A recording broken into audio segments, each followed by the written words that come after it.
Brenden Slaughter, Keenan, Puncocher here for BeaversEdge.com. Oregon State falls to Washington State 56-37. Oregon State racks up a lot of yards on offense, but again, cannot get the production they need on the defensive side of the ball. Keenan, just kind of break down what you saw from Oregon State today. Well, it basically looked like the Arizona State game to me, but in reverse. As we were mentioning on air, that the Arizona State game was a matter of the Beaver defense giving up total just domination on the ground. This time it happened through the air. We saw Minshew throw for 5 touchdowns, over 400 yards, a quarterback rating of 200. And when that happens, coupled with some good special teams plays, defense was able to get a fumble on Jamar Jefferson in the end zone.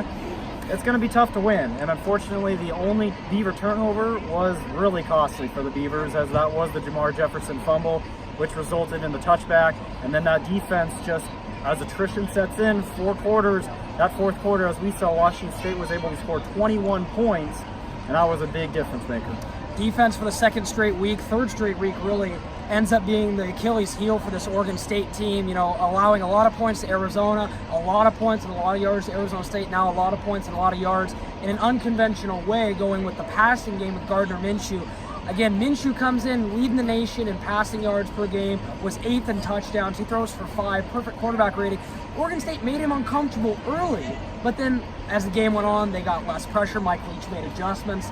They left in running backs to block, and they just weren't able to get the kind of production that they needed to get, and especially Oregon State's, kind of defense, they're thin, and they got tired late in the game. They did, especially those corners in the secondary, because what you started seeing is the Cougars were kind of giving the Beavers a dose of their own medicine. That short, intermediate passing game, that opens up running lanes. We saw Washington State. It's hilarious to think they didn't have a rushing yard last week against Utah. They still get 100 rushing yards against the Beavers today on just a few attempts.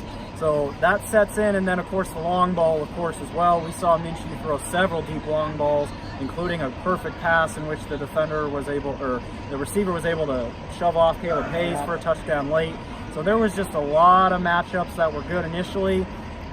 People get tired, it's cold, and eventually it's too much. And Washington State, we were mentioning Minshew earlier, how not only was he able to do it in the air, but he scrambled a lot.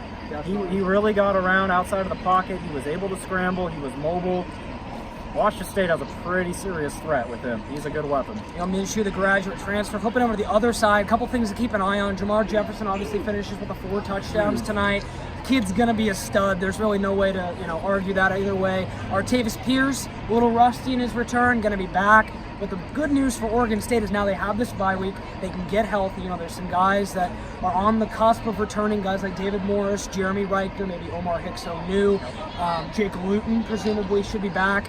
The thing to keep an eye on is going to be Connor Blount, what his status is moving forward. He got hurt on that 3rd and 16 scramble and run for a first down. We'll see what his status is. But even Jack Coletto kind of came in and showed he's got a cannon for an arm, uncorked a couple pretty big balls. So that'll be interesting to see how that all shakes out. But Oregon State's got some time. They can kind of reset, get back and look at what they need to do scheme-wise moving forward. So Oregon State going to take a bye week off next week. They're back in Reser Stadium October 20th against California here in Reser Stadium. Homecoming, a lot of players expected to be back. High energy, high atmosphere. A lot of fans behind us. I'm sure that'll be another probably night game given where Oregon State is right now, and could be another great Pac-12 After Dark matchup. So make sure to stay tuned to BeaversEdge.com for all the recaps from myself, Keenan, Puncocher, and Mitch Mongi, and make sure to stay tuned to KBVR FM for that Cal broadcast. Thanks for watching.